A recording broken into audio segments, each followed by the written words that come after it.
Orang gila itu nggak wajib sholat. 1 bulan dia gila, 1 bulan nggak wajib sholat. 1 tahun dia gila, 1 tahun nggak wajib sholat dan nggak wajib qadha sholat. Nggak wajib qadha. Orang gila.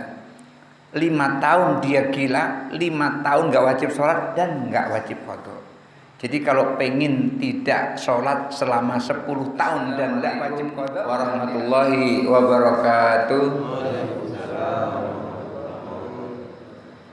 Innal hamdalillah wassalatu wassalamu ala Rasulillah wa ala alihi wa ashabihi wa mawala la haula wala quwata illa billah. Rabbi shrah li sadri wa yassir li amri wahlul 'uqdatam min lisani yafqahu qawli, amma ba'du.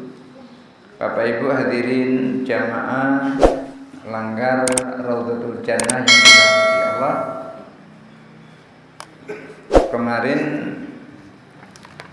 minggu yang lalu kita membahas tentang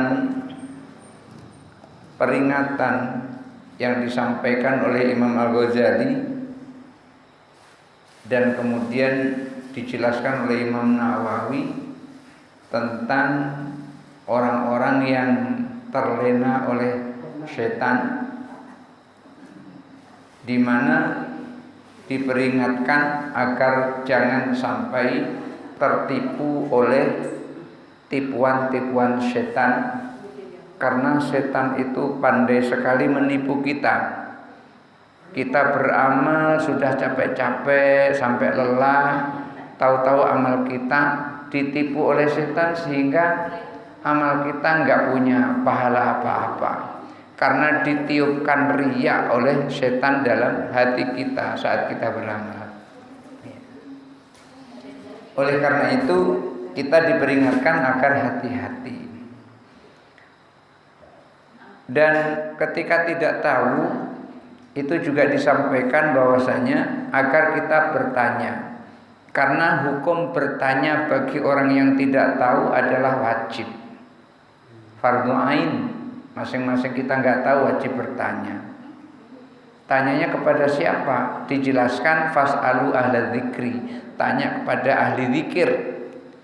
Loh, kenapa kok tidak ahli ilmu, kok ahli zikir? Ada perbedaan antara ahli zikir dengan ahli ilmu. Ahli zikir itu adalah orang yang ilmunya bersumber dari wahyu, dari Al-Quran, dari hadis, itu ahli zikir. Tapi kalau ahli ilmu itu ilmunya tidak bersumber dari Al-Quran, tidak bersumber dari hadis. Oleh karena itu kita diperintahkan untuk bertanya kepada ahli zikir. Itu penjelasan dari Ibnu Abbas radhiyallahu anhu. Kemudian lalu bagaimana kalau seandainya kita sudah belajar lalu kita punya ilmu? Maka dikatakan fal amalu bil ilmi ba'dal ilmi wajibun. Mengamalkan ilmu setelah tahu itu hukumnya wajib. Maka orang wajib sholat kalau sudah mengetahui bahwasanya sholat itu adalah wajib. Tapi ketika kita nggak tahu kalau sholat itu wajib, maka kita tidak wajib sholat karena belum tahu. Oleh karena itu mengamalkan ilmu setelah kita tahu itu adalah hukumnya wajib. Umpamanya begini, Ramadan itu kita diperintahkan untuk berpuasa. Loh, kok kita tidak puasa? Maka ketika kita tidak tahu, maka tidak ada masalah apa-apa. Tetapi ketika kita tahu kalau puasa di bulan Ramadan itu adalah wajib, maka wajib hukumnya kita mengamalkan apa yang kita tahu itu tadi. Maka mengamalkan ilmu setelah kita mengetahui terhadap sesuatu itu, maka hukumnya adalah wajib. Fayuqalu wailun. Lalu Imam Al-Ghazali itu mengatakan dengan kata-kata wail. Apa itu wail? Ai adzabun wa halakun. Maksud dari wail itu adalah siksa atau kebinasaan. Jadi penjelasan pertama wail itu adalah siksa dan kebinasaan. Awadin fi jahannam. Atau mungkin juga wail itu adalah nama tempat, yaitu nama lembah di neraka jahanam, tempat yang paling bawah, namanya jurang. Jurang itu tentu di bawah, jurang neraka jahanam. Jadi bisa wail itu artinya siksa dan kehancuran, bisa juga artinya wail itu adalah nama tempat, yaitu jurang dari jurang neraka jahanam. Kama qala Asy-Syarbini, sebagaimana diungkapkan oleh Imam Asy-Syarbini, ini seorang ulama, lil jahili haitsu lam yata'allam marratan wahidatan fi umrihi kullahu. Wail itu adalah diperuntukkan untuk orang yang bodoh yang tidak mau belajar sama sekali seumur hidupnya. Seumur hidupnya nggak mau belajar walau cuma sekali. Maka orang yang seumur hidupnya walau cuma sekali tidak mau belajar, maka tempatnya adalah neraka wail. Alhamdulillah kita datang di sini sama-sama belajar. Artinya kita tidak akan terkena ancaman neraka wail. Tapi kalau orang itu melakukan pembelajaran, artinya dia belajar sekali, maka dia sudah terbebas dari neraka wail. Maka thalabul ilmi faridatun ala kulli muslimin wa muslimatin, itu minimal adalah sekali. Menuntut ilmu hukumnya wajib bagi laki-laki maupun perempuan, itu minimal sekali. Ya cuman jangan gara-gara ini kemudian besok nggak belajar lagi. Gara-gara ini jangan. Minimal orang bodoh yang tidak tahu apa-apa seumur hidup belajar sekali, maka dia terlepas dari neraka wail. Wa wailun lil alimi haitsu lam ya'mal bima alima alfa marratin. Dan juga akan memperoleh neraka wail orang yang punya ilmu, orang alim, orang yang punya ilmu tapi tidak mau mengamalkan ilmunya. Nah, itu ada ancamannya berbeda. Orang yang bodoh ancamannya dapat neraka wail kalau nggak mau belajar walau sekali seumur hidupnya. Kalau sudah belajar menjadi orang alim, menjadi orang yang tahu, ancamannya adalah akan memperoleh neraka wail kalau tidak mau mengamalkan ilmunya. Sudah tahu mengeluarkan zakat itu adalah wajib, kalau sudah sampai haul dan nisabnya, itu zakatnya disimpan-simpan, duitnya disimpan-simpan. Itulah yang akhirnya orang yang menyimpan duit yang harusnya dikeluarkan untuk zakat, lalu dia makan, itulah yang disebut dengan makan barang yang haram. Minimal makan barang yang syubhat. Jadi yang saya makan ini zakat yang harus saya keluarkan atau bukan? Syubhat jadinya kan begitu. Syubhat. Padahal memakan barang yang haram itu akan menjadi bara api di dalam perutnya. Dan juga orang yang suka makan barang haram itu doanya akan ditolak oleh Allah. La yustajab, tidak diijabah oleh Allah. Oleh karena itu salah satu syarat untuk terkabulnya doa kalau kita minta kepada Allah adalah makan makanan yang halal. Lalu apakah doa itu harus bersyarat dengan makan makanan yang halal? Tidak selamanya seperti itu, tapi mayoritas ulama menyebutkan doa akan diijabah oleh Allah selama orang yang berdoa itu adalah pakaiannya halal, tempat tinggalnya halal, makanannya halal, semua yang dimiliki halal, maka doa itu akan diijabah.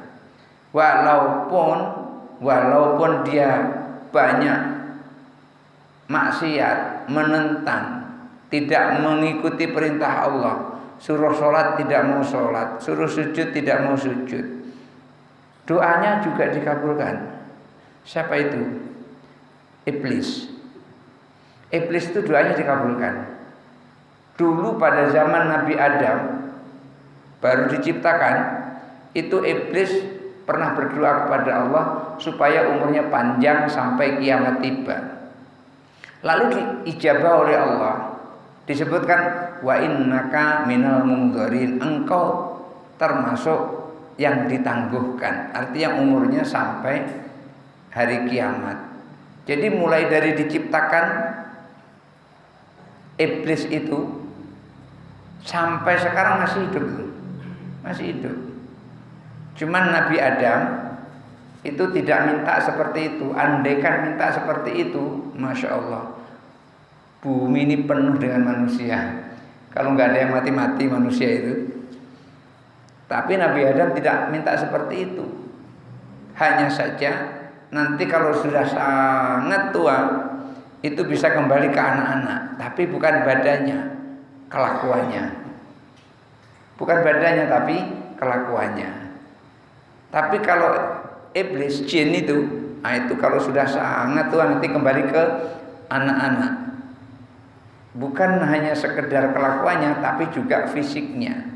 Itu bedanya antara manusia dengan jin. Nah, orang yang alim tidak mau mengamalkan ilmunya, maka ancamannya adalah dapat neraka wail. Sudah tahu mengeluarkan zakat itu wajib, tidak keluarkan zakatnya, maka neraka wail baginya. Oleh karena itu, wa wailun lil alimi haitsu lam ya'mal bima alima alfa marratin ay masalan. Itu adalah perumpamaan. Seorang alim ketika mengamalkan ilmunya,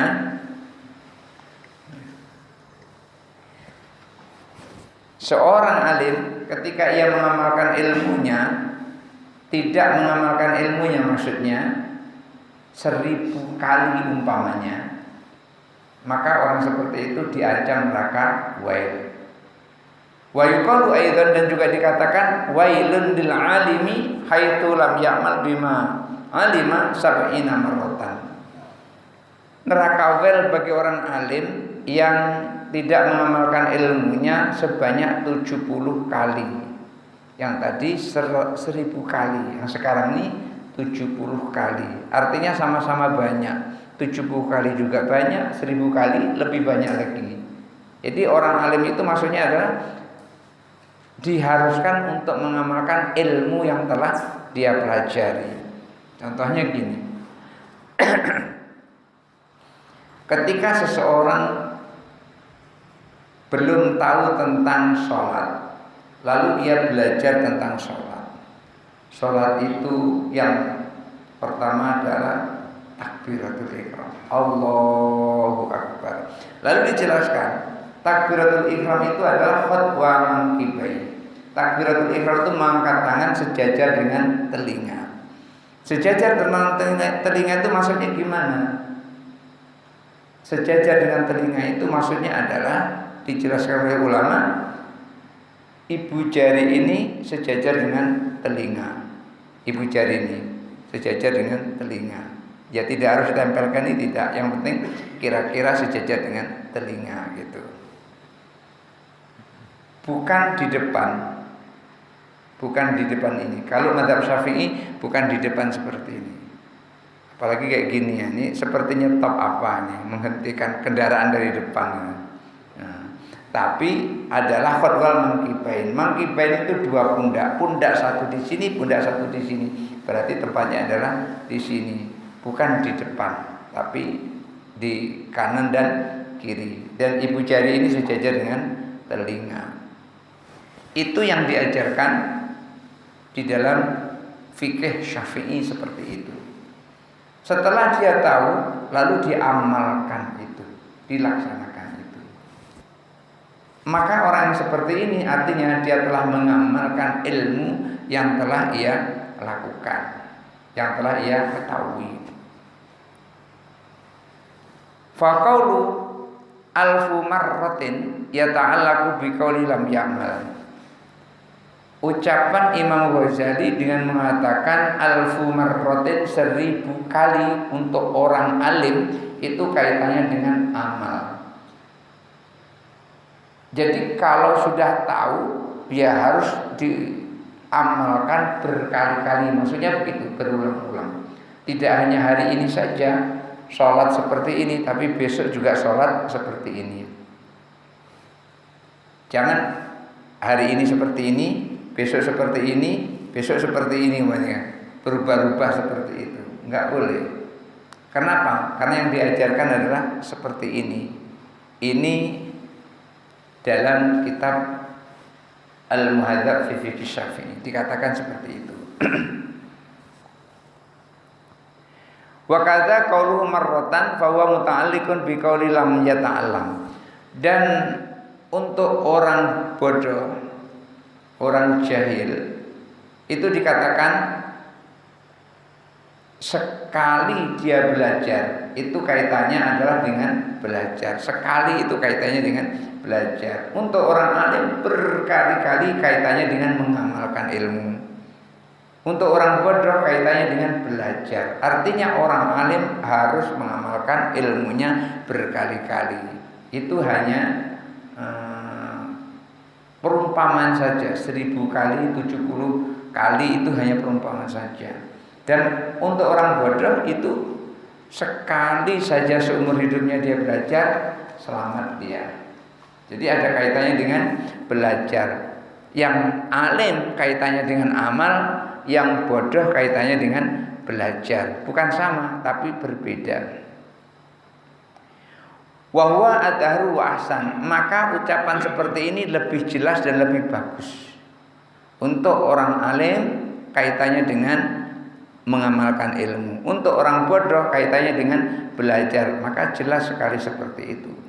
Wa yajuzu ayyakuna kullu min dzarfaini, dan boleh jadi masing-masing keterangan tadi, dua keterangan tadi, yang pertama keterangan orang alim kaitannya dengan mengamalkan ilmu, orang bodoh kaitannya dengan belajar. Itu dua keterangan itu fil maudhi'aini, di dalam dua tempat, ingkana bimakna adzabun au halakun. Kalau dikatakan wail itu artinya adalah siksa atau artinya adalah kebinasaan.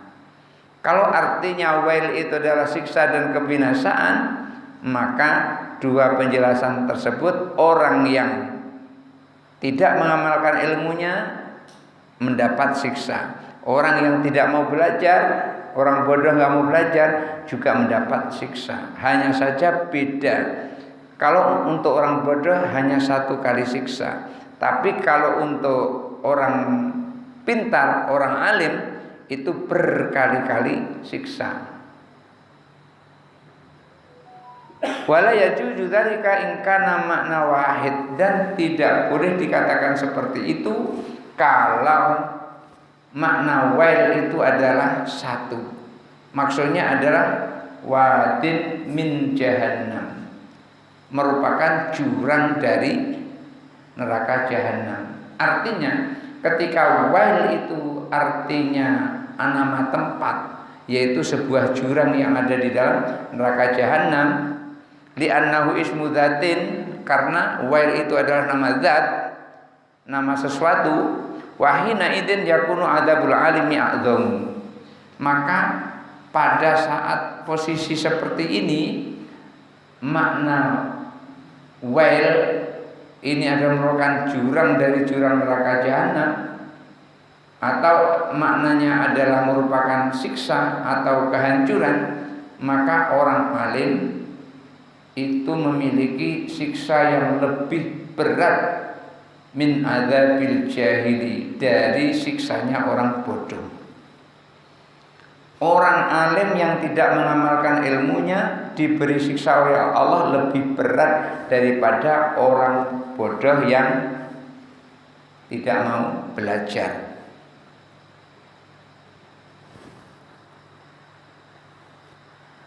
Na'am wa bihasbil adadi faqat. Ya, orang alim yang disiksa berkali-kali itu hanya merupakan jumlah saja. Artinya jumlah siksaan saja, Orang alim disiksa berkali-kali. Dunalahiyati, bukan kualitas siksanya. Jadi ada kualitas siksa ringan tapi berkali-kali, ada kualitas siksa sekali tapi berat. Untuk orang yang alim tidak mengamalkan ilmunya, maka disiksa berkali-kali. Itu hanya jumlah siksanya saja, tapi bukan kualitas siksanya. Fayumkinu ayakunal adzabul wahidu asyaddu minal alfi bi'alfin. Bisa jadi siksa yang sekali siksa itu lebih berat dan lebih dahsyat daripada siksa yang 1000 kali. Bisa jadi sekali siksa tapi mematikan, menghancurkan, dibanding yang beribu-ribu kali, yang banyak kali. Bisa jadi seperti itu. Wa aidan innal alima idza taraka wajiban, dan juga apabila ada orang alim yang meninggalkan kewajiban. Orang alim puasa enggak puasa, kemudian waktu sholat enggak mau sholat, padahal alim dia mengetahui bahwasanya menjalankan sholat itu adalah wajib, menjalankan puasa adalah wajib. Dia diberi kekayaan oleh Allah, sudah sampai haul dan nisabnya, tidak mengeluarkan zakat, padahal dia tahu kalau mengeluarkan zakat itu adalah wajib. Maka orang yang seperti ini, yang meninggalkan kewajiban, au fa'ala muharraman, atau ia melakukan barang haram. Orang enggak boleh berjudi, dia ikut judi online. Dari kamarnya dia ngetik-ngetik HP-nya, judi online. Akhirnya apa? Duitnya habis, karena judi online itu pertama menang, kedua menang, ketiga kalah, sampai akhir kalah. Biasanya seperti itu, disetel seperti itu. Judi online katanya. Saya sendiri juga nggak tahu karena belum pernah ngalami, katanya. Pertama menang, kedua menang, hanya kecanduan. Nah, besoknya berikutnya kalah terus sampai banyak yang dijual. Sampai istrinya juga mau dijual. Saking dia pengen dapat duit tadi. Maka orang yang melakukan barang haram, orang seperti itu, orang alim yang meninggalkan kewajiban, orang alim yang melaksanakan barang yang haram, wa yu'adzibullah ta'ala, dia akan disiksa oleh Allah Ta'ala.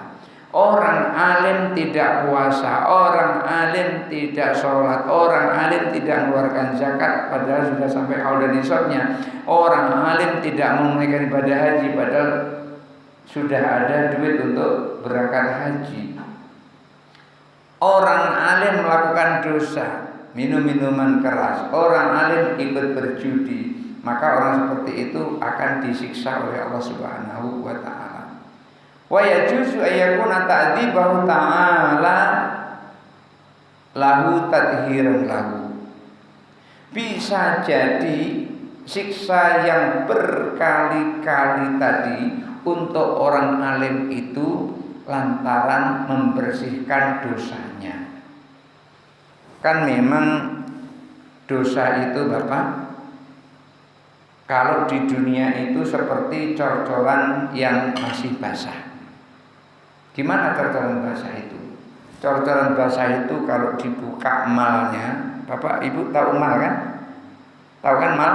Iya, saya bukan tukang, saya tahu kok emal.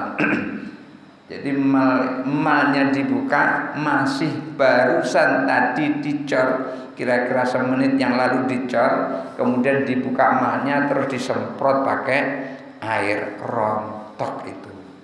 Cor-coran itu rontok. Kalau nggak percaya nanti suatu saat boleh coba, kalau ada orang ngecor, buka langsung siram dengan air. Itu bersih gitu. Artinya besi-besinya itu juga bersih, tidak terkena noda apapun karena disiram. Artinya apa? Kalau seseorang di dunia ini mau beristighfar, melakukan dosa, dia bertaubat kepada Allah, maka dosanya itu bersih, diampuni oleh Allah selagi di dunia ya. selagi di dunia istighfar, astagfirullahaladzim, apalah kemarin kayak gitu, diampuni oleh Allah. Dan selama belum lebih dari berapa itu, setengah hari, 2 kali 6 jam, berarti 12 jam ya. Sebelum 12 jam sudah minta ampun kepada Allah, dosa itu enggak jadi ditulis, enggak jadi diampuni dan enggak jadi ditulis. Tapi kalau sudah lebih dari 2 kali 6 jam, artinya sudah 12 jam ke atas, maka dosa itu ditulis oleh Allah, tidak dihapus, ditulis. Tetapi kalau dia minta ampun, diampuni oleh Allah, cuman tulisannya masih ada. Loh kok enggak dihapus? Ya barangkali untuk kenang-kenangan ya, kalau pernah melakukan dosa gitu. Kalau lebih dari 12 jam belum bertaubat. Tapi sebelum 12 jam bertaubat, tidak jadi ditulis, jadi bersih catatan amalnya. Karena begini, nanti pada saat manusia itu dibangkitkan dari alam kubur, itu nanti manusia dikumpulkan di padang mahsyar, itu banyak kertas berterbangan. Itulah catatan amal kita. Dan kertas itu akan mencari pemiliknya. Kalau pemiliknya si fulan, kertas itu akan ngejar si fulan, sehingga si fulan didekati oleh kertas itu. Oleh karena itu ketika kertas itu nanti bisa ditangkap dengan tangan kanan, selamatlah dia. Tapi kalau dipegang dengan tangan kiri, maka akan celaka kehidupannya di akhirat, akan celaka. Kalau ditangkap dengan tangan kanan, berarti amal-amal baiknya diterima oleh Allah, dosa-dosanya sudah diampuni oleh Allah. Tapi kalau diterima dengan tangan kiri, maka di situ dosa-dosanya belum diampuni oleh Allah, tapi masih punya iman. Oleh karena itu disebutkan di dalam kitab Al-Ghunyah, dikatakan inna fi jazri jahannam sab'u qanatir. Di atas neraka jahanam itu ada 7 jembatan. Jadi jembatan itu di atas neraka, bukan tidak di atas neraka. Jadi jembatan Shiratal Mustaqim itu di atas neraka. Dan jumlahnya ada 7. Fi kulli qantaraini sab'una aman. Dari satu jembatan ke jembatan berikutnya itu ditempuh dengan 70 tahun perjalanan. 70 tahun. Jembatannya ada 7. Satu jembatan 70 tahun. Jadi sampai ke surga berapa tahun mereka itu? 70 kali 7, 490 tahun. Masya Allah, 490 tahun itu. Tapi apakah semuanya itu selamanya 490 tahun? Tidak. Karena ketika menyeberangi jembatan itu sesuai dengan kemampuan amalnya masing-masing. Ada yang nyebrang itu katorfil ain, seperti kerdipan mata. Begitu mata berkedip, itu sudah sampai di ujung jembatan, di depan pintu surga. Ada yang kedua itu, kelompok kedua kabar kilamik, seperti kilat menyambar, baru nyampe ke depan pintu surga. Kemudian kelompok yang ketiga kariyah, seperti angin. Jadi jalannya itu seperti angin. Angin itu kencang itu, dan kuat, kencang dan kuat angin itu. Buktinya ketika angin marah itu rumah bisa terbongkar, diangkat oleh angin. Gentengnya itu bisa terbang, apalagi cuma seng, lebih tinggi lagi terbangnya. Itu kalau angin sudah marah, kencang angin itu. Kemudian kelompok yang keempat ini katoiri, seperti burung. Seperti burung yang terbang, itu kecepatannya menyeberang Shiratal Mustaqim, jembatan di atas neraka. Kemudian yang ke berapa tadi? 5. Yang kelima kal khayli, seperti orang naik di atas kuda pacuan. Itu cepatnya seperti itu. Yang seperti ini enggak butuh 490 tahun.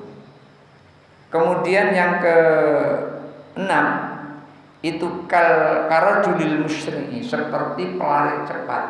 Kalau kita pernah lihat olahraga lari estafet, seperti itu larinya, cepat seperti itu. Di atas neraka jahanam. Maka orang yang seperti ini tentu jalannya kelihatan besar. Bagaimana mau lari cepat kalau jalannya kelihatan seperti rambut? Enggak mungkin dia lari cepat yang seperti itu. Baru menginjakkan saja udah takut jatuh itu. Kemudian yang ketujuh kalmasyati, seperti orang yang jalan santai di hari Minggu itu jalan santai seperti itu. Seperti itu jalannya. Yang celaka itu yang ke-8. Orang sudah berangkat menuju Shiratal Mustaqim, enggak berangkat. Akhirnya dibentak oleh malaikat, "Murrah, jalan." Dibentak oleh malaikat, "Murrah, jalan." Akhirnya pun jalan. Ditengok, Masya Allah, jalannya sempit kayak gini, kecil kayak gini, gimana cara jalannya? Akhirnya tertatih-tatih ia pegang jalan itu. Terpleset kakinya satu ke bawah. Akhirnya kakinya satu di atas, satu di bawah untuk mengimbangi jangan sampai jatuh. Wayang si ala batnihi. Lalu di atas neraka jahanam itu dia berjalan di atas perutnya. Jadi kayak ular tuh, kayak orang tiarap kira-kira gitu. Jalan melalui perut. Setiap bergerak dari satu tempat ke tempat depannya, yahuburi hunar. Api neraka jahanam itu menghembus. Pada saat menghembus itu dia hitam, gosong. Ya, api panas, api itu panas. Kalau nggak percaya api neraka panas itu boleh lah nanti dicoba di rumah. Boleh dicoba. Ini sekaligus anus, boleh dicoba deh. Sampai di rumah nyalakan kompor, udah nyalakan kompor terus duduk di atas kompor itu. Yakin panas itu. Jangan pakai baju. Wah, masak di situ. Di atas kompor. Setiap melangkah terhembus, kemudian gosong, lalu dibaiki lagi oleh Allah, disembuhkan lagi oleh Allah, berjalan lagi, dihembus lagi. Begitulah selama 490 tahun. Oleh karena itu kita disuruh jangan tinggalkan sholat wajib itu untuk menghindari jangan sampai dihembus oleh api neraka jahanam. Khususnya untuk hal ini adalah sholat zuhur. Fa'amma sholat zuhur, adapun sholat zuhur fa innaha sa'atun tas'aru fiha jahannam. Sholat zuhur itu adalah saat dinyalakan api neraka jahanam. Fama min mu'minin yusalli hadhihi shalah, siapa orang mukmin yang melakukan salat ini illa haramallahu alaihi lafatu jahannam yaumil qiyamah. Tidak lain Allah akan haramkan tersentuh uap api neraka jahanam nanti di akhirat. Uapnya saja sudah enggak boleh menyentuh kita, apalagi apinya. Itu lantaran kita jaga salat zuhur. Oleh karena itu disebutkan dalam riwayat siapa orang yang sebelum sholat duhur dan sesudah sholat duhur dia melakukan sholat 4 rakaat. Sebelum duhur 4 rakaat, sesudah duhur 4 rakaat, maka Allah akan selamatkan ia dari kobaran api neraka jahanam. Ya tapi ya harus sholat duhur, jangan nanti sudah qobliyah duhur 4 rakaat, ba'diyah duhur 4 rakaat tapi enggak sholat duhur. Nah, itu yang salah, itu enggak seperti itu maksudnya. Sholat duhurnya tetap dilakukan.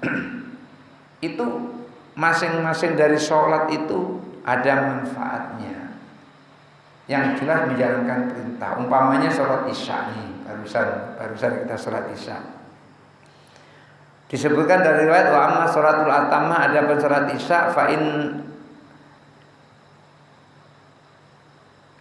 al yaumul qiyamah fa innal qabra dzulmatun, kuburan itu gelap, wa yaumal qiyamati dzulmatun, dan hari kiamat itu gelap.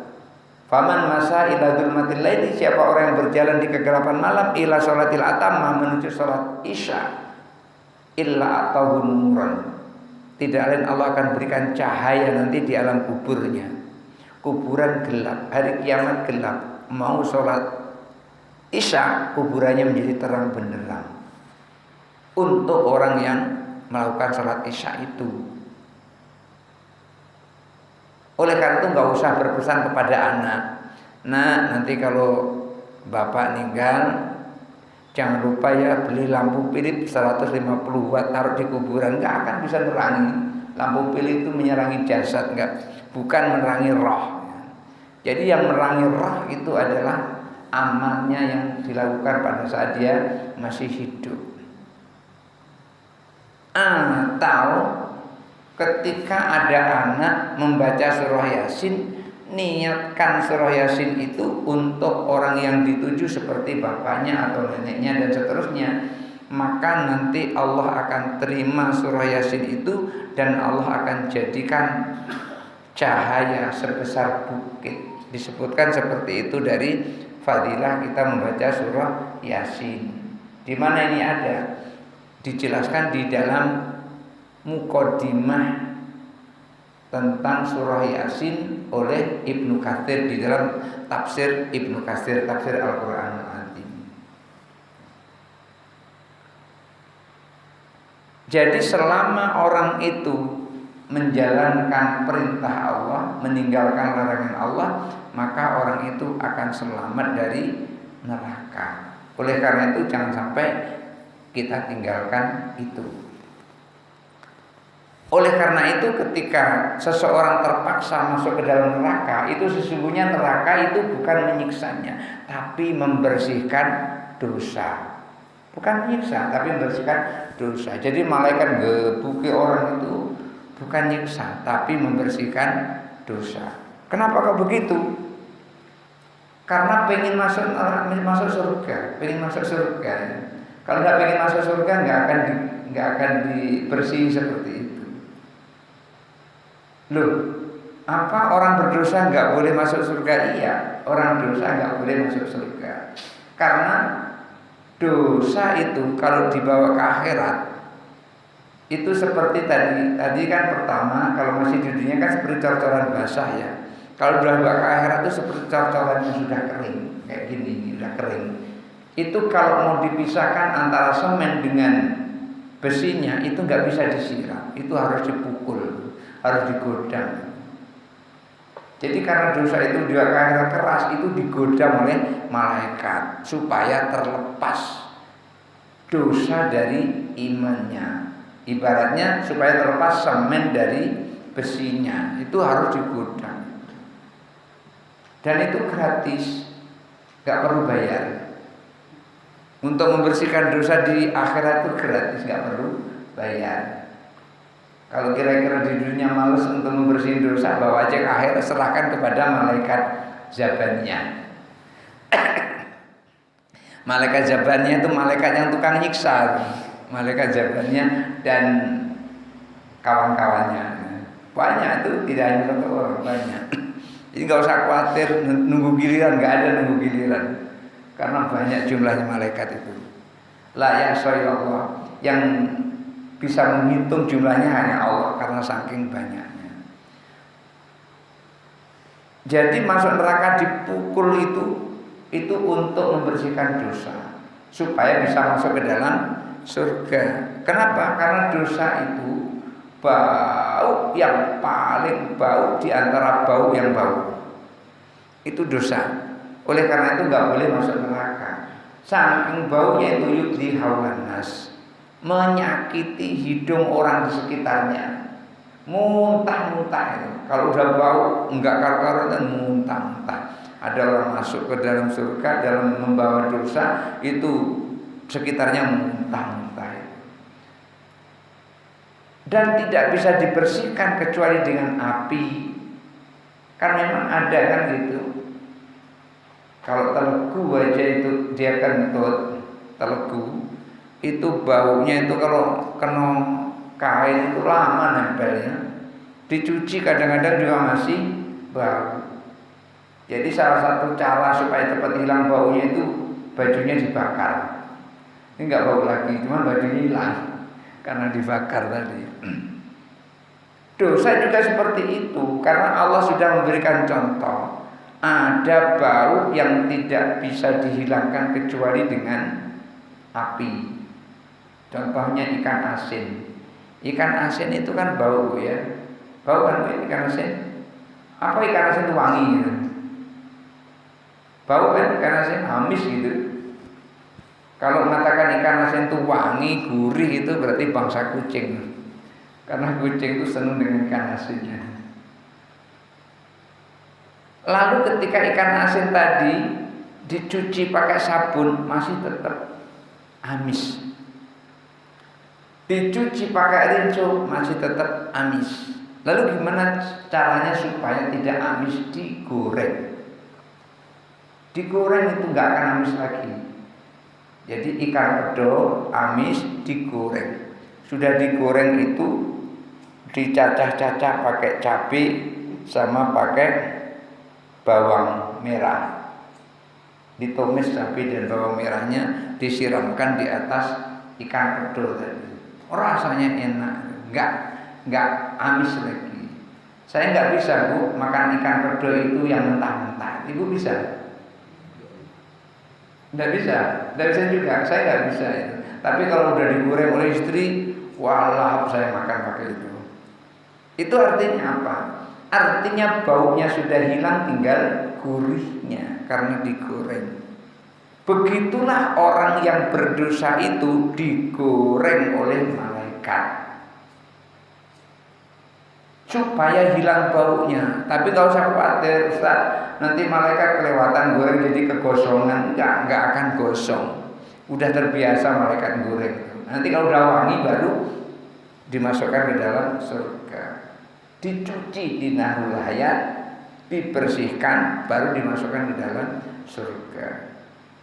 Itulah kenapa ketika orang yang terakhir itu tadi menyangka bahwasanya dirinya tidak akan selamat dari neraka, sampai-sampai dia bilang begini, "Madanantu wa ma'asibu annani anjaitu minki." Aku enggak ngira, aku enggak nyangka kalau aku bisa selamat darimu wahai neraka, kira-kira gitu. Karena Pak tertatih-tatih dia di atas neraka jahanam itu, Masya Allah. Dihembus dari bawah dengan api hitam gosong, kemudian dipulihkan lagi oleh Allah, dihembus lagi sampai akhirnya selamat. Anehnya orang ini, dia tegak menghadap ke neraka, enggak tahan dia mendengar teriakan-teriakan orang yang terjatuh di dalam neraka itu. Akhirnya dia berdoa kepada Allah, Allahumma ya Allah, sakit telingaku, aku nggak bisa memandang orang-orang yang masuk ke dalam neraka itu.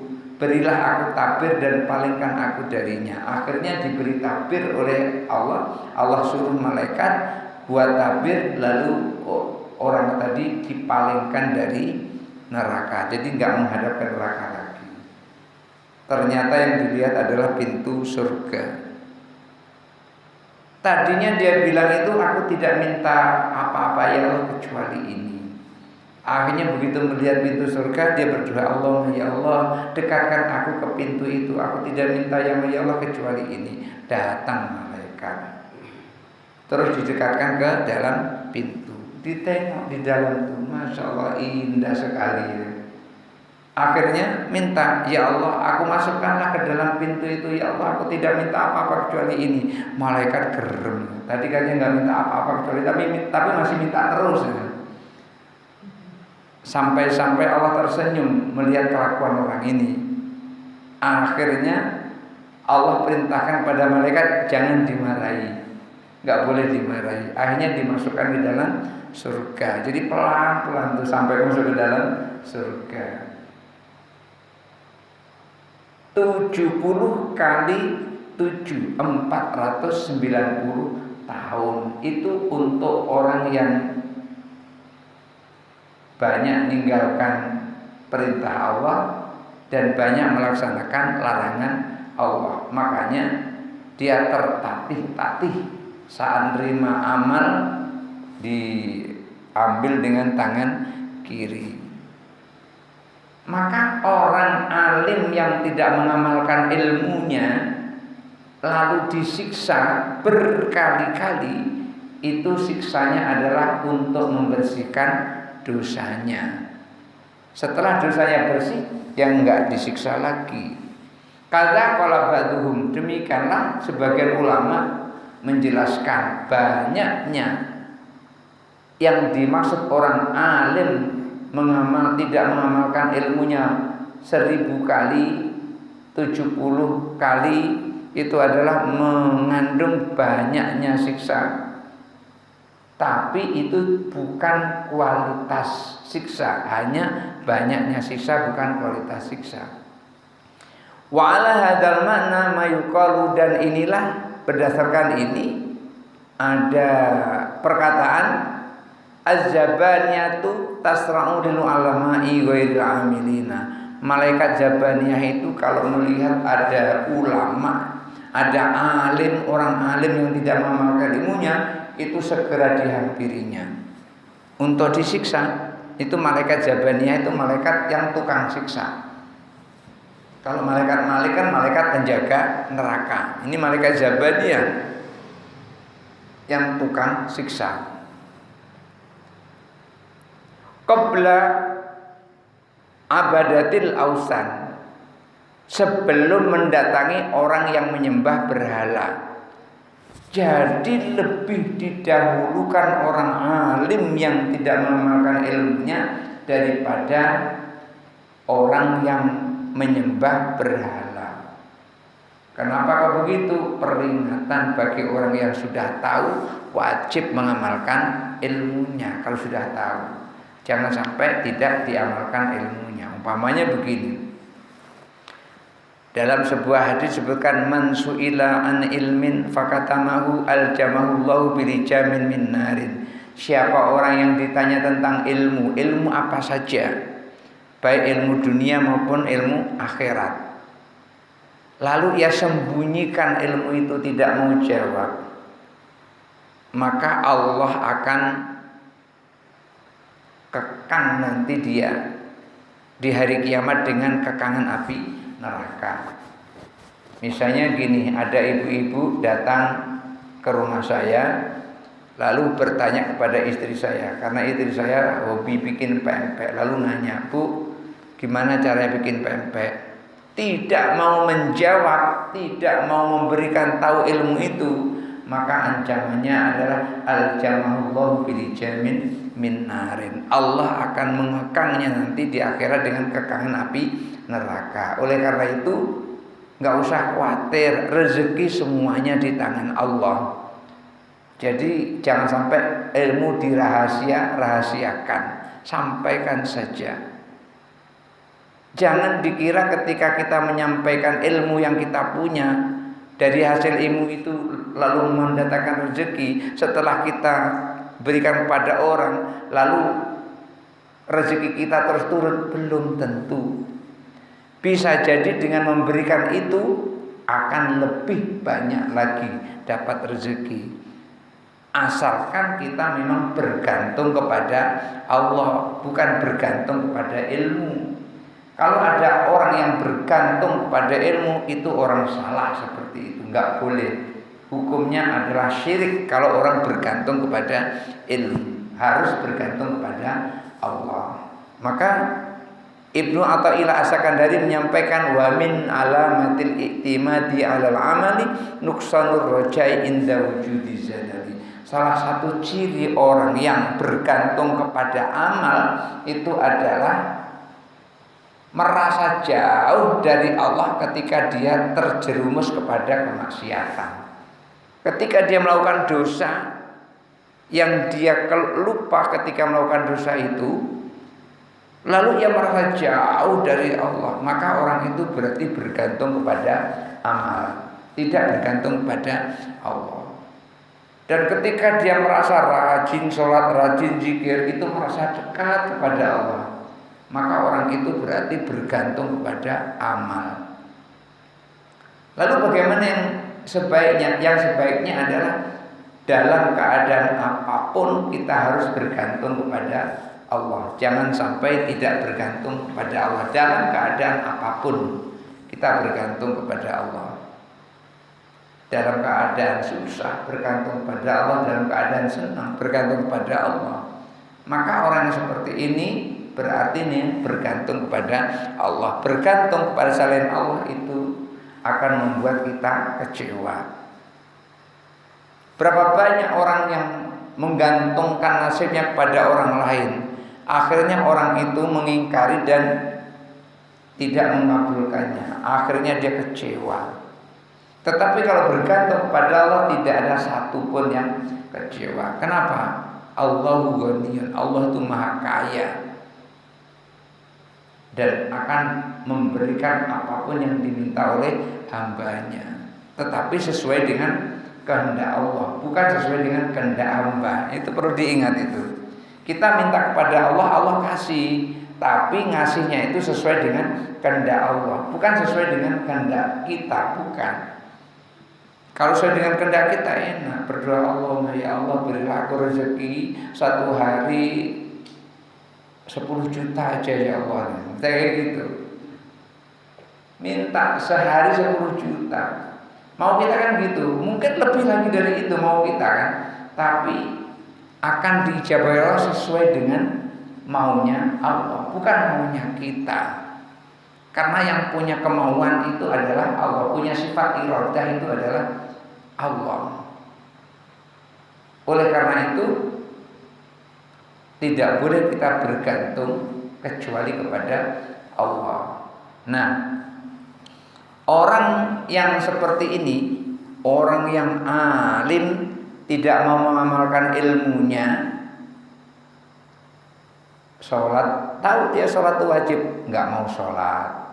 Puasa tahu wajib, nggak mau puasa. Maka malaikat Jabaniyah akan segera menemui orang alim yang tidak mengamalkan ilmu yang seperti ini, dibanding dengan hamba yang menyembah orang yang menyembah berhala, orang yang menyembah patung. Baik menyembah patung secara nyata maupun menyembah patung secara tidak nyata. Gimana menyembah patung secara nyata itu? Di hadapannya ada patung disembah-sembah. Itu secara nyata. Di mana menyembah patung secara tidak nyata itu? Seperti ini. Fisiknya dia sholat, tapi dalam pikirannya dia sholat di hadapan Tuhan yang bentuknya sudah dibayangkan. Umpamanya pada saat sholat dia membayangkan Allah itu tingginya 30 hasta, rambutnya keriting, tangannya kanan semua. Dalam sholat membayangkan seperti itu. Ini sama dengan orang yang menyembah patung, walaupun tidak nyata. Kenapa? Karena sudah mujassimah, menjisimkan Allah. Menurut Imam Syafi'i hukumnya kafir. Kalau sudah menjisimkan Allah hukumnya adalah kafir, perlu syahadat lagi. Allah punya tangan, buktinya yadullahi fawqa aydihim. Oh, Allah punya tangan. Lalu dibayangkan tangan Allah itu kanan semua. Jadi ada di sini semua, di sini semua berarti kanan, di sini semua berarti ya. Terus rambutnya keriting, nggak tahu dari mana sumbernya kepada Allah rambut keriting. Apapun yang kita bayangkan tentang Allah, pasti Allah tidak seperti itu. Kenapa? Mukhalafatu lil hawadis. Allah itu berbeda dengan makhluk. Nggak akan sama sampai kapanpun. Oleh karena itu apapun yang kita bayangkan tentang Allah, pasti Allah tidak seperti itu. Itu penjelasan Imam Bajuri di dalam kitab Tuhfatul Murid ala Jawahir Tauhid. Ini merangkum semuanya ini dari sini, dari banyak kitab. Jadi malaikat Jabaniyah segera mendatangi orang alim yang tidak mengamalkan ilmunya, baru mendatangi seorang yang menyembah berhala. Oleh karena itu kamar ru'yah Nabi SAW sebagaimana diriwayatkan dari Nabi SAW, al-alimu habibullah. Orang alim itu adalah kekasih Allah.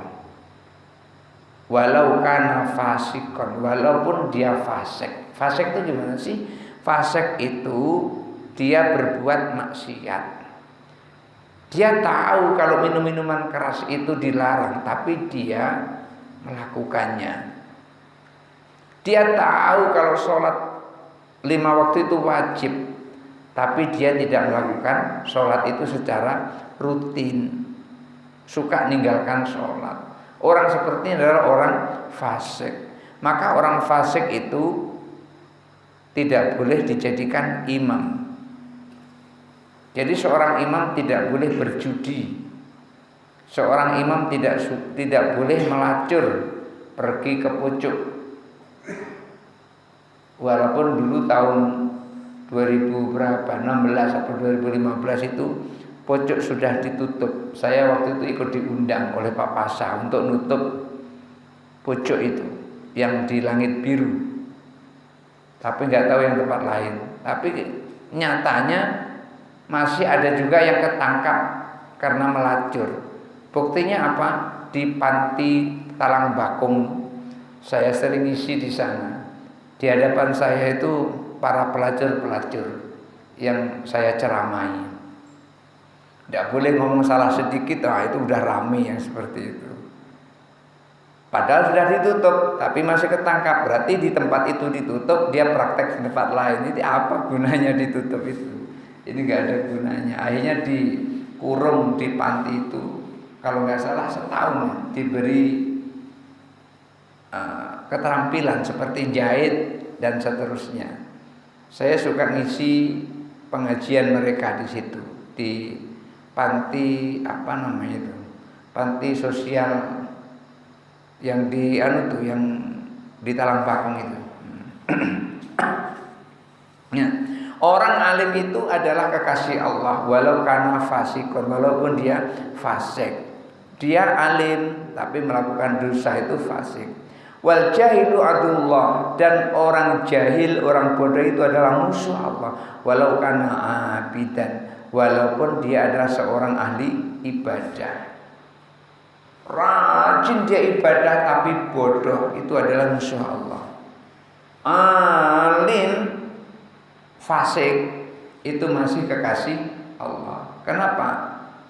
Karena di antara mereka berdua ini, alim fasik, jahil ahli ibadah, ini kedua-duanya mana yang lebih istimewa ini? Maka ini dipertanyakan. Wahukia, dan diriwayatkan anna ba'dan nasi ikhtalafa fi sarfil alimil fasiki wa sarfil jahilil abidi.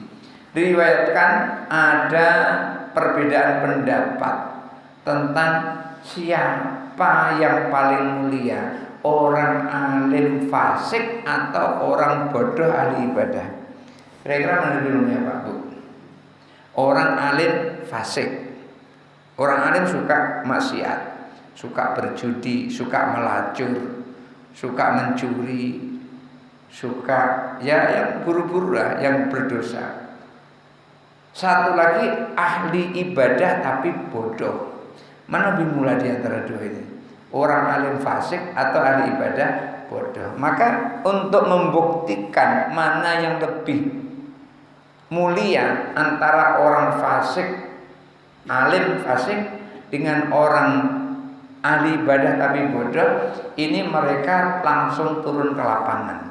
Supaya lebih enak kan turun ke lapangan supaya tahu. Zaman sekarang itu namanya penelitian, langsung diadakan penelitian.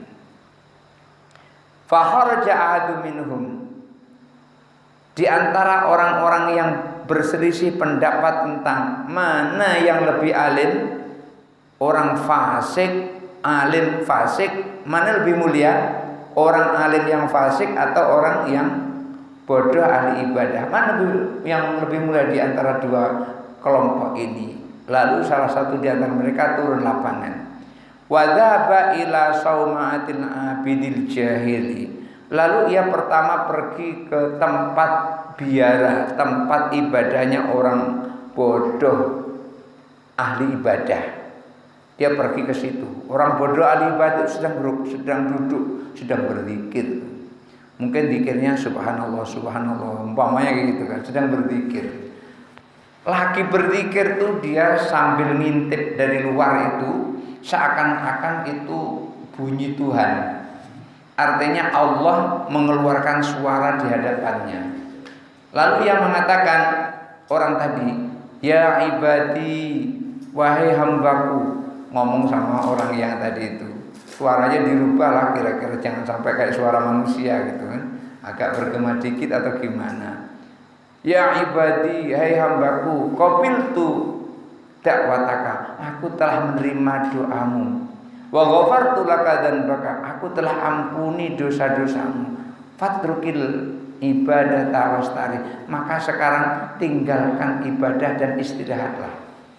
Jadi kira-kira ngomong di balik pintu atau gimana itu langsung ngomong, hei hambaku, aku ini Tuhanmu.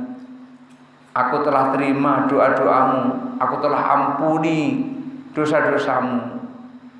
Maka sekarang tinggalkan ibadah itu dan istirahatlah. Ngomong gitu ya, ngoloi tadi. Pengen uji orang bodoh yang ahli ibadah tadi. Lalu dijawab, faqala al-abid, ahli ibadah yang bodoh tadi langsung menjawab, Ilahi inni arju minka hadza. Wahai Tuhanku, inilah yang kutunggu-tunggu. Inilah yang kutunggu-tunggu. Wa inni ahmaduka wa ashkuruka wa a'buduka min zamanin kadza. Aku ini ya Allah telah lama memujimu, telah lama bersyukur kepadamu, telah lama menyembahmu. Maka inilah yang aku tunggu-tunggu ucapan ini. Jadi dikiranya benar dari Tuhan itu dikiranya. Disuruh berhenti untuk beribadah, istirahat saja. Karena doanya sudah dikabulkan, dosanya sudah diampunkan, maka sekarang istirahatlah, gak usah ibadah lagi. Padahal itu hanya muji. Ini orang bodoh ahli ibadah. Fasara muhtian wa kafiran bijahlatihi. Maka orang tadi menjadi salah memahami kalimat itu dan menjadi kafir karena kebodohannya. Ini juga pernah terjadi pada Syekh Abdul Qadir Jilani. Pada saat Syekh Abdul Qadir Jilani sedang bermunajat kepada Allah, sedang berzikir kepada Allah, tiba-tiba bunyi suara. Bahasa kita, Abdul Qadir Jilani, berhentilah, jangan beribadah lagi, dosa-dosamu sudah diampuni, permintaanmu sudah diijabah, dikabulkan, sekarang berhentilah untuk ibadah. Apa yang terjadi? Yang terjadi Syekh Abdul Qadir Jilani tidak mengikuti ucapan itu. Karena Syekh Abdul Qadir Jilani tahu kalau ini ucapan pasti bukan dari Tuhan. Masa Tuhan nyuruh berhenti untuk ibadah? Padahal wa ma khalaqtul jinna wal insa illa liya'budun, tidak aku ciptakan jin dan manusia kecuali untuk menyembah kepadaku. Manusia diciptakan untuk menyembah Allah, lu kok disuruh berhenti? Itu kan bertentangan dengan syariat. Maka orang kalau tidak tahu syariat akan gampang ditipu oleh setan. Walaupun sampai di mana tingkatan tasawufnya, syariat tetap dibawa, tidak boleh ditinggal. Akhirnya Syekh Abdul Qadir Jilani lempar suara itu, lari terbirit-birit. Kenapa? Karena Syekh Abdul Qadir Jilani walaupun dia ahli ibadah tapi bukan bodoh. Dia adalah orang alim, orang yang pintar. Beda dengan orang bodoh yang tadi itu. Dia malah menjawab, wahai Tuhan, memang inilah yang aku tunggu-tunggu. Sudah lama aku ibadah kepadamu, sudah lama aku bersyukur, sudah lama aku bersolat. Inilah yang aku tunggu-tunggu, aku pengen istirahat. Ini kalau orang bodoh yang tidak punya ilmu. Oleh karena itu, ini orang bodoh sudah teruji dengan kebodohannya itu oleh orang tadi. Wa qala summa dhaba ahadun minhum ilal alimul fasik. Lalu setelah pergi ke tempat orang bodoh tadi, pergilah ia kepada orang alim yang fasik. Apa yang terjadi dengan orang alim yang fasik ini?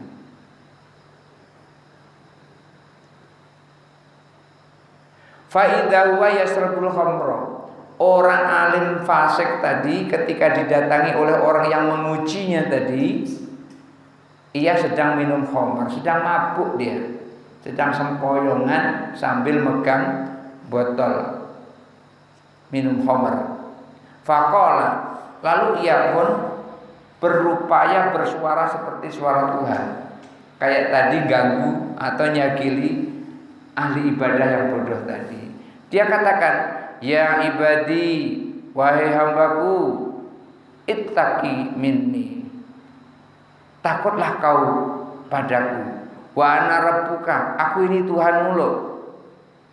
Asturu dan baka, aku telah menutup dosamu.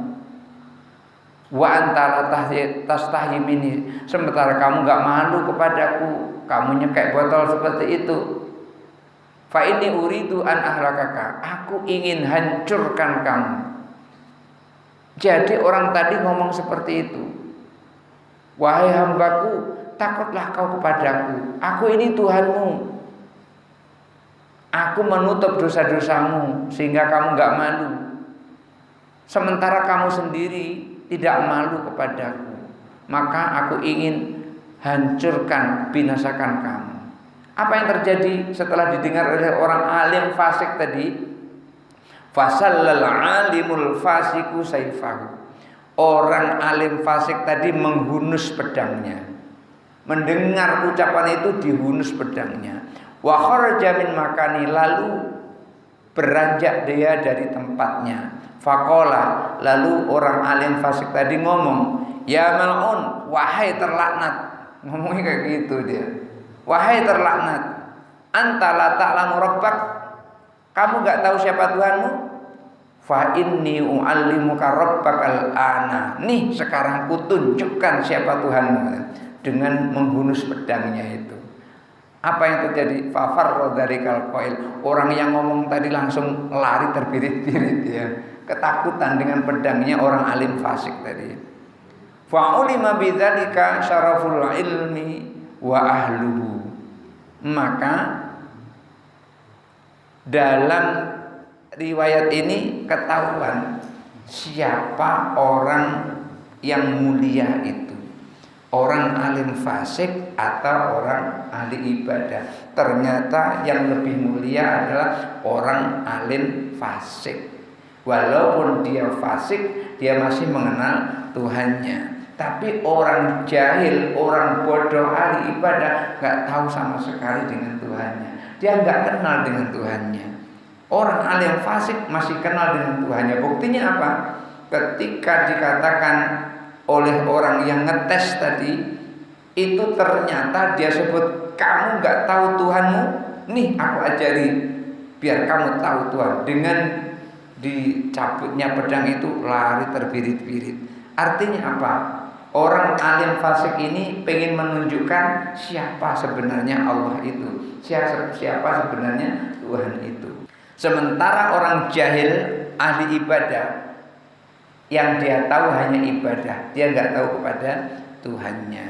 Jadi ini adalah kedudukan orang alim dan orang bodoh. Walaupun alimnya fasik, apalagi alim tapi tidak fasik. Maka kemarin katakan orang alim yang tahu mana halal mana haram, walaupun dia tidak banyak melakukan ibadah, hanya yang wajib-wajib saja, maka orang ini lebih utama daripada ahli ibadah yang bodoh. Nah, ini keutamaan orang alim yang tahu mana halal mana haram. Barangkali itu saja dulu yang kita pelajari, kita sampaikan kali ini. Mudah-mudahan ada manfaatnya. Hadanallahu wa iyyakum ajmain. Wallahu muwaffiq ila aqwamit. Assalamualaikum warahmatullahi wabarakatuh. Kalau ada yang mau bertanya dipersilahkan. Cuma yang ditanyakan apa tadi itu? Kayak nggak ada pertanyaan ya. Iya, memang itu saran. Jangan sampai menyesal sebelum pada saat kita masuk ke liang lahat. Karena begini, ketika seseorang sudah masuk ke liang lahat, itu dijelaskan di dalam kitab Ar-Ruh Ibnu Qayyim. Nanti kalau orang sudah meninggalkan kuburan, itu nanti orang akan didudukkan oleh malaikat. Jadi orang yang meninggal itu didudukkan oleh malaikat. Tetapi ketika dia dikuburkan itu terus dibacain talqin. Di sini kalau ada meninggal bacain talqin. Ya, bacain talqin. Itu dijelaskan di dalam kitab Ar-Ruh. Orang yang dibacain talqin pada saat dia di liang lahat itu, maka malaikat Munkar dan Nakir itu nanti akan berkata kepadanya, bagaimana aku menanyaimu, di belakangmu sudah ada Allah dan Rasulnya. Karena sudah dibacakan talqin tadi itu. Lalu siapa sih yang pertama sekali membaca talqin? Nah, gitu kan? Apa padek-padek aja, padek-padek orang aja gitu? Enggak. Yang pertama membaca talqin itu adalah Rasulullah sendiri. Di dalam kitab Al-Hawilil Fatawi yang disusun oleh Imam Jalaluddin As-Suyuti, beliau menyampaikan riwayat yang pertama sekali mentalqin itu adalah Rasulullah. Siapa yang ditalqin? Putranya namanya Qasim. Jadi Qasim anak Rasul pada saat meninggal itu yang menalqin Rasulullah. Tapi bunyi talqinnya agak berbeda dengan kita. Kalau kita kan ketika ditanya man nabi yuka, siapa nabimu? Jawab Nabi Muhammad Rasulullah sallallahu alaihi wasallam. Nabiku adalah Nabi Muhammad Rasulullah sallallahu alaihi wasallam. Itu ketika kita. Gimana Rasulullah mengajari kepada putranya bernama Qasim? Ketika ditanya man nabiyuka, siapa nabimu? Ajib, jawab, nabi abi, nabiku adalah ayah. Diajari seperti itu. Cuman kita jangan seperti itu, jawab nanti man nabiyuka, nabi abi, nabiku adalah ayahku. Yang seperti itu murtad, yang seperti itu kan. Nah, jadi kalau kita menjawab Nabi Muhammad sallallahu alaihi wasallam atau Muhammad Rasulullah sallallahu alaihi wasallam. Tapi kalau Qasim anak Nabi, putra Nabi yang laki-laki itu, dia sebut, Rasulullah sampaikan Nabi abi, nabiku adalah ayahku sendiri, kira-kira begitu. Nah, ini orang yang dibacakan talqin di liang lahatnya, maka malaikat itu akan berpikir untuk banyak-banyak bertanya kepadanya. Karena apa? Ketika sudah ditalqin, diajari seperti itu, di belakangnya adalah Allah dan Rasulnya. Lalu ada yang bertanya lagi, loh, tahlilan itu siapa yang pertama melakukan? Ya Rasulullah yang pertama melakukan. Pada saat Rasulullah selesai menguburkan kuburan Mu'ad, ini di tahlil di kuburan ini. Ketika Mu'ad meninggal, Rasulullah nyampaikan begini. Ternyata kuburan orang soleh ini menyempit, kasihan dia. Lalu Rasulullah membaca tasbih, membaca tahmid, membaca takbir, membaca tahlil seperti yang kita baca itu. Jadi la ilaha illallah, la ilaha itu. Seperti itu dibaca oleh Rasulullah di atas kuburan Mu'ad. Padahal Mu'ad itu disebutkan oleh Rasulullah, kuburan orang soleh ini sedang menyempit, dia sedang dihimpit oleh tanah. Orang soleh ini sedang dihimpit oleh tanah. Disebut Mu'ad sebagai orang soleh. Artinya diberi gelar oleh Rasulullah sebagai orang soleh. Sekarang kita ini ada nggak yang memberi gelar kita orang soleh? Belum tahu kita ini soleh atau tidak ya. Kecuali kalau memang namanya soleh. Ya. Kita nggak tahu namanya kita ini soleh atau bukan. Yang soleh saja dibacakan tahlil oleh Rasulullah, apalagi yang tidak soleh. Loh, kok kenapa sehari pertama sama hari ke-7 kemudian 40? Karena dijelaskan di dalam riwayat, orang mukmin itu mendapat fitnah selama 7 hari. Artinya selama 7 hari itu diuji oleh malaikat di kuburannya. Oleh karena itu kita di rumah mendoakannya supaya lolos dari ujian itu. 40 orang munafik itu diuji oleh Allah selama 40 hari. Jadi itu semua bukan hitung-hitungan orang Hindu. Orang Hindu nggak ada tahlilan, nggak ada. Itu memang ada riwayat yang menyebutkan bahwasanya orang mukmin itu diuji oleh Allah sepeninggalnya selama 7 hari. Setelah 7 hari lewat. Dan orang munafik tuh gini. Kadang-kadang kita nggak terasa kalau kita ini munafik. Kenapa? Kadang-kadang kita ngomong bohong. Kakek di acara rumahku datang ya? Ya, aku datang. Ternyata nggak datang. Itu namanya sudah berjanji diingkari, ngomongnya bohong. Kalau itu kan ciri-ciri munafik itu kan. Oleh karena itu, supaya kita terhindar dari munafik, sebut insya Allah. Nanti di acara rumahku datang ya, insya Allah aku datang. Makanya setiap kali ada WA masuk ke HP saya, Ustadz jangan lupa besok subuh nih jadwal Ustadz nih. Saya jawab waalaikumsalam, insya Allah hadir tepat waktunya. Hadir tepat waktunya itu ya tepat waktunya saya datang, maksudnya begitu. Hadir tepat waktunya, tepat waktu pas saya datang. Kan nggak tahu kapan datangnya kan? Ya siapa tahu di jalan ada halangan kan? Maka saya bilang, insya Allah saya hadir tepat waktunya. Saya sering jawab seperti itu. Maka supaya kita terhindar dari kemunafikan, ucapkan pada saat kita menjawab itu dengan insya Allah. Insya Allah saya datang, insya Allah saya hadir. Jadi seperti itu, Pak. Jadi jangan sampai menyesal pada saat masuk ke liang lahat gitu. Mungkin ada yang lain mau bertanya? Biasanya Pak Farudin ini rajin bertanya nih.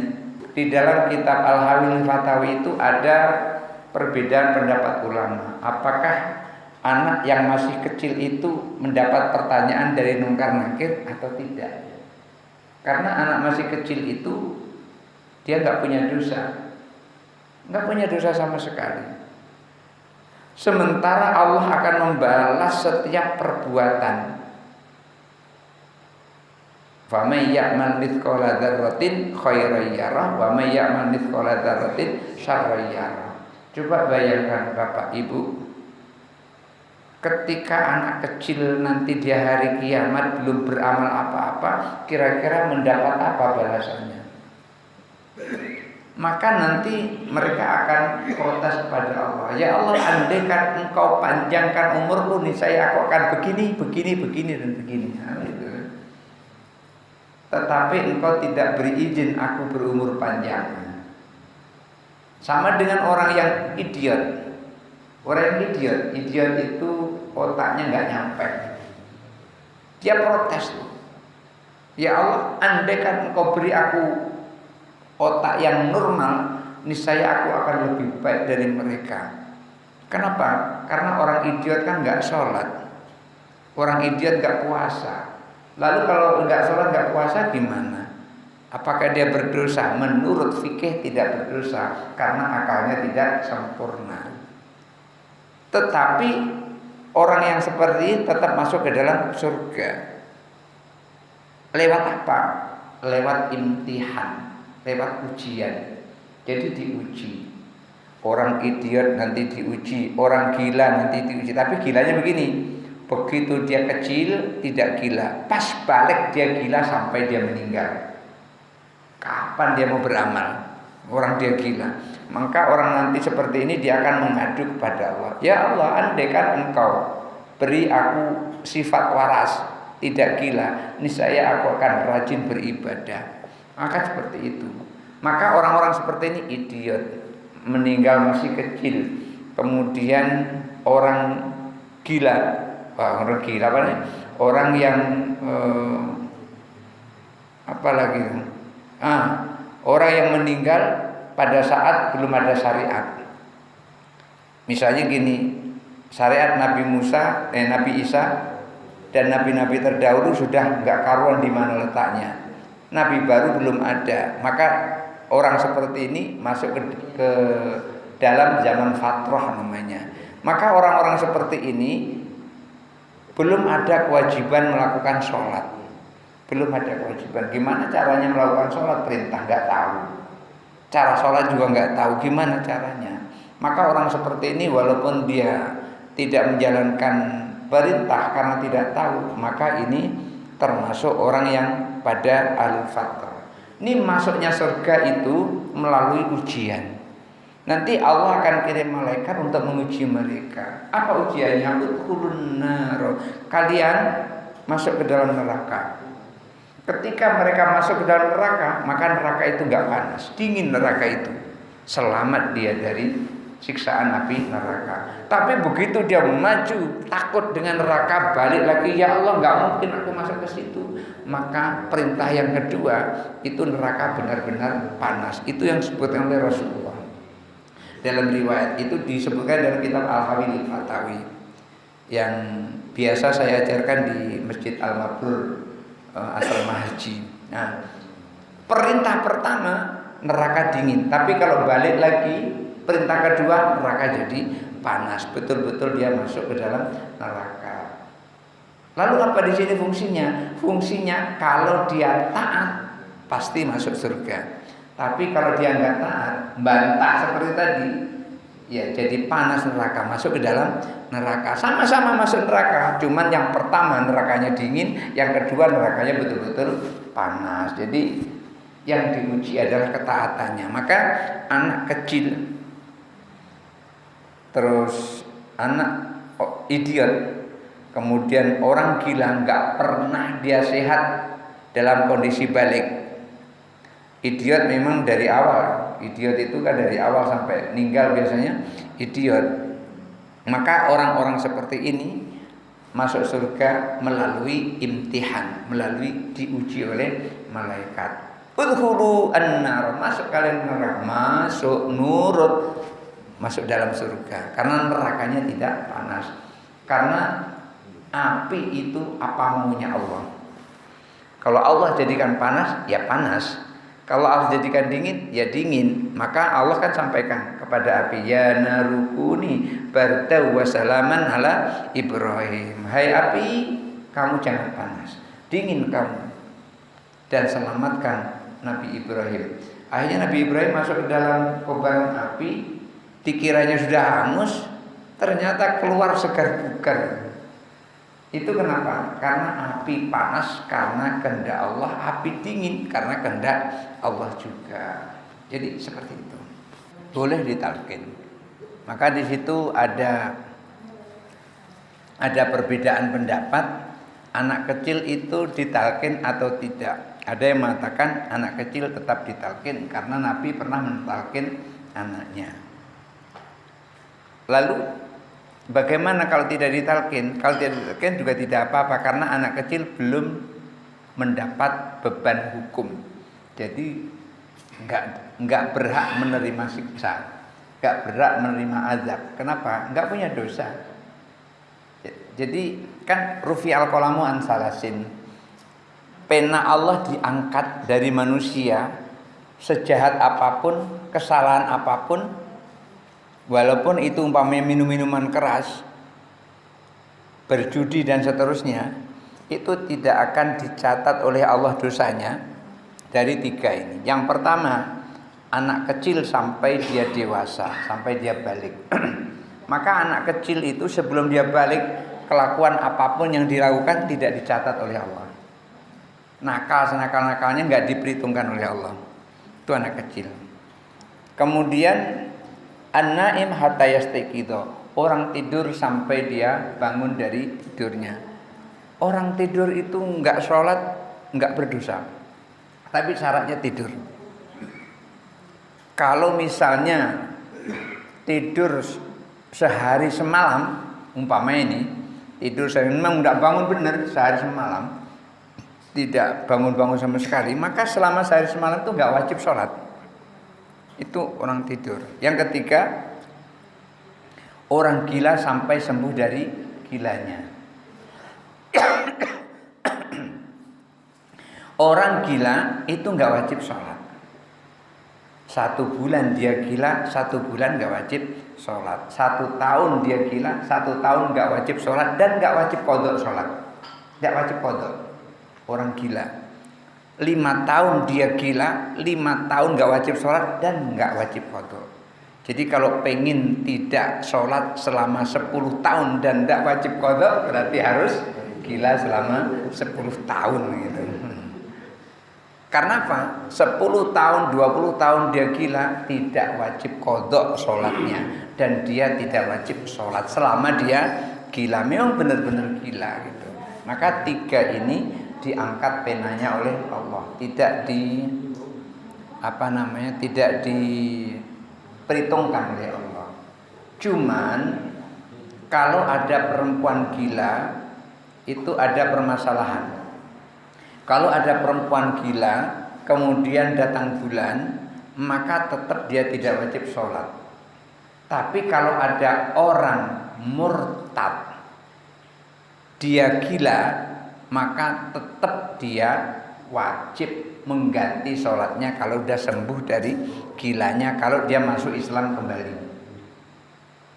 Orang murtad itu dia tinggalkan sholat selama 10 tahun, maka selama 10 tahun itu dia wajib membayar puasanya, wajib membayar sholatnya, wajib mengqadha sholatnya. Kenapa? Karena dia murtad. Jadi jangan dikira kalau murtad itu kemudian terus masuk Islam lagi terus bersih. Enggak, masih dia punya beban, yaitu membayar utangnya selama dia murtad tadi. Kenapa kok begitu? Karena dia telah meyakini kalau sholat itu adalah wajib. Tapi kalau orang belum Islam sama sekali tidak meyakini sholat itu adalah wajib. Misalnya ini ada orang bukan orang Islam nih, mungkin Buddha atau mungkin Hindu atau mungkin Kristen atau mungkin Katolik, otomatis kan orang itu nggak wajib sholat itu karena dia belum Islam.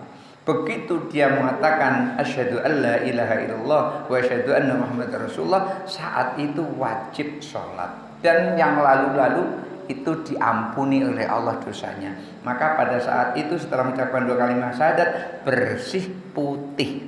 Andai kan sudah mengucapkan 2 kalimat syahadat langsung meninggal, maka tempatnya adalah di surga. Kenapa? Karena dia nggak punya dosa.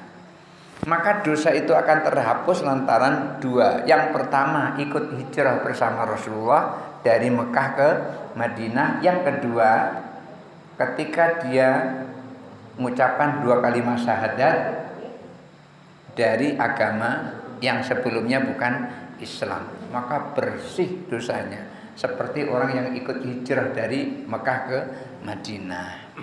Jadi seperti itu. Dia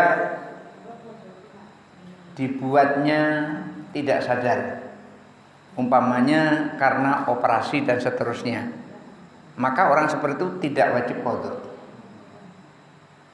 karena operasi dan seterusnya. Berbeda dengan orang tidak sadar karena mabuk, minum minuman keras umpamanya, atau makan apalah yang haram gitu, maka orang seperti itu walaupun dia tidak sadar pingsan, bangunnya tetap wajib qadha. Maka orang tidur juga tidak wajib qadha. Karena apa? Enggak ada kewajiban dia melakukan sholat pada saat tertidur tadi.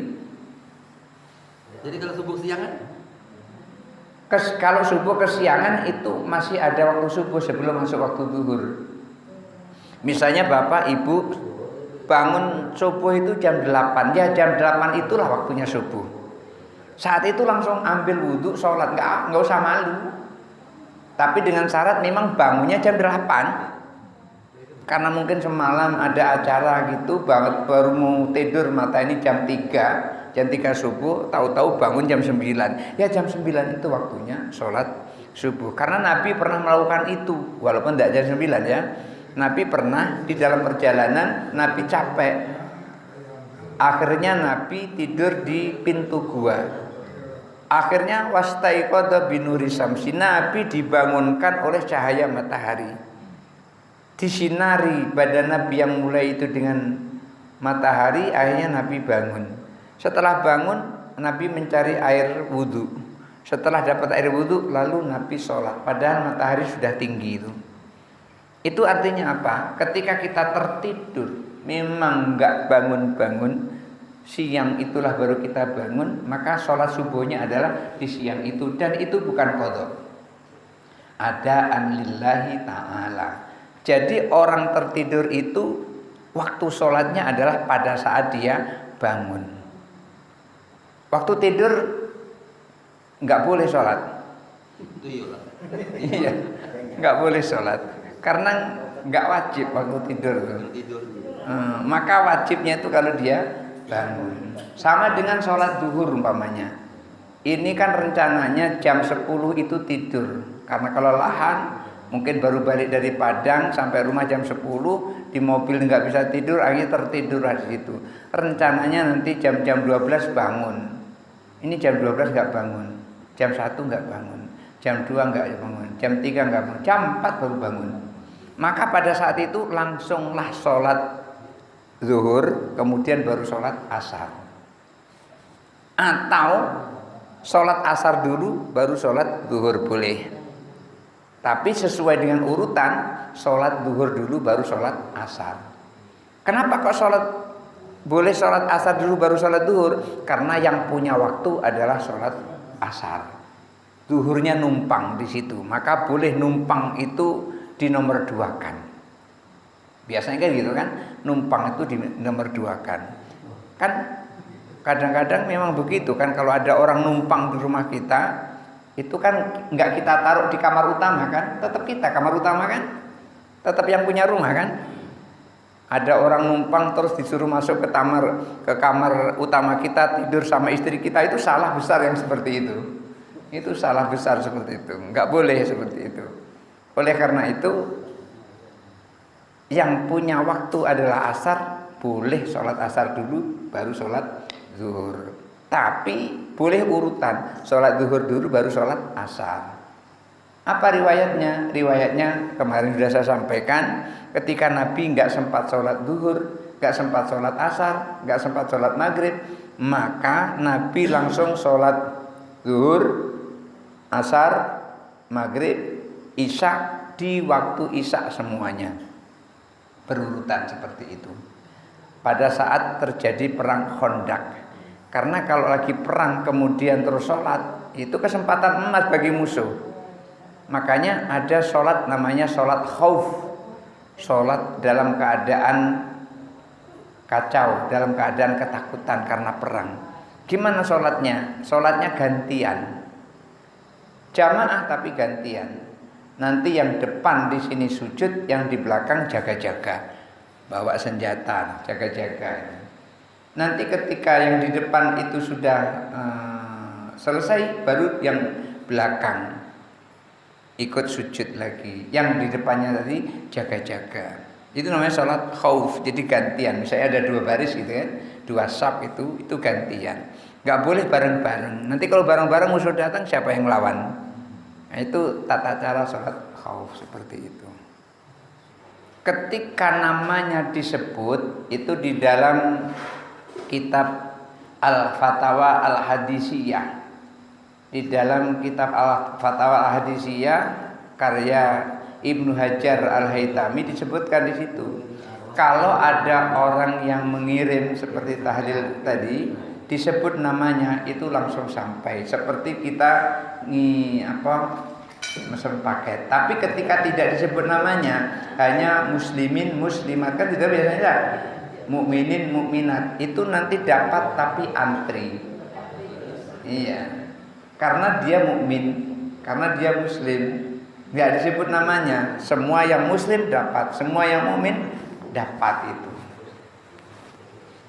Cuman dapatnya nggak kontan atau langsung seperti misalnya disebut Singo bin Dimijo, ya kan gitu. Kalau disebut namanya seperti itu udah langsung sampai. Tapi kalau tidak disebut namanya dapat. cuman ngantri gitu. Ya barangkali kayak kita ngantri gas lah. Kalau dulu ngantri minyak ya, kita ngantri gas. Pada gilirannya nanti dapat. Kalau tertidur sampai jam 9, ya jam 9 itulah kita salat subuh. Tetap sah salat subuhnya karena tidur tadi. Bapak tadi nanya Pak, niatnya berarti sama Pak? Iya. Ya tetap itu, tetap waktu bangun itu. Walaupun bangunnya umpamanya jam setengah 12, ya tetap jam setengah 12 itu salat subuhnya. Enggak perlu dijamak. Boleh sholat jamak itu kalau kita musafir. Kalau nggak musafir nggak boleh sholat jamak.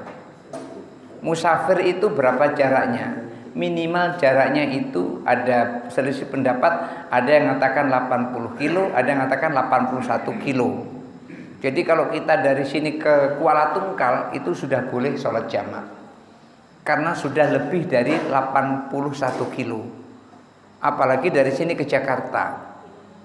Nah, Ustadz kan dari sini Jakarta cuma sejam setengah, sejam seperempat naik pesawat. Ukurannya bukan naik pesawat, ukurannya adalah jarak, bukan waktu. Ukurannya jarak, bukan waktu. Kalau ukurannya waktu, dari sini ke Mekah cuma 9 jam. Dari sini ke Madinah cuma 9 jam cuman. Kalau ukurannya waktu naik pesawat gitu kan. Oleh karena itu ukurannya adalah jarak normal, bukan waktu ukurannya. Karena apa? Ketika Nabi melakukan perjalanan baik menggunakan kendaraan onta maupun kendaraan kuda, ketika sudah jarak 81 kilo itu sudah menjamak sholatnya. Itu artinya bukan waktu yang menjadikan patokan jamak, tapi jarak. Kalau sudah 81 kilo boleh dijamak, tapi nggak boleh kita menjamak masih di rumah. Tapi kalau sudah keluar rumah dalam perjalanan, umpamanya dari sini nih, sudah keluar nih, udah keluar dari rumah mau pergi ke Padang umpamanya, itu kan udah boleh jamak tuh. Sampai di depan itu ada masjid apa namanya itu, Islamiyah di depannya, Jami Islamiyah di depan itu. Mampir situ langsung sholat jamak boleh karena sudah keluar dari rumah, sudah mulai perjalanan. Tapi kalau belum mulai perjalanan, belum boleh kita sholat jamak. Nah ini udah mau pergi nih, sholat jamak dulu lah di rumah, jamak zuhur asar, umpamanya gitu. Belum pergi nggak boleh. Kosong pula.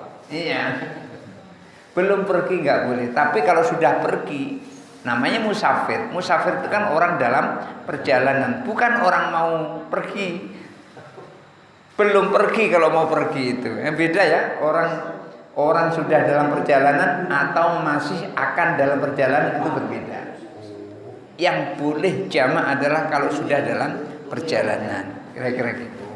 Baik, sama-sama kita berdoa. A'udzubillahi minasyaitonirrajim. Bismillahirrahmanirrahim. Allahumma shalli ala sayyidina Muhammad wa ala ali sayyidina Muhammad wa sallim wa radhiyallahu ta'ala an sadatina rasul ajmain. Allahumma ighfir lana dzunubana wa liwalidayna warhamna kama rabbayana shighara. Allahumma ij'alna mahbubina fi qulubil mu'minina wal mu'minat wal muslimina wal muslimat wa basyirna wa balighna wa bilghina ila mi'atin wa 20 sanatan wallahu khairul hafidha wa huwa arhamur rahimin. Allahumma qarribna ila man qarraba ilaika wa ba'idna wa sallimna minadh dhalimina wal ba'id minka rabbana dhallamna anfusana wa illam taghfir lana wa tarhamna lanakunanna minal khasirin. Rabbana atina fid dunya hasanah wa fil akhirati hasanah wa qina adzabannar walhamdulillahi rabbil alamin. Taqabbalallahu minkum minna wa minkum taqabbal ya karim.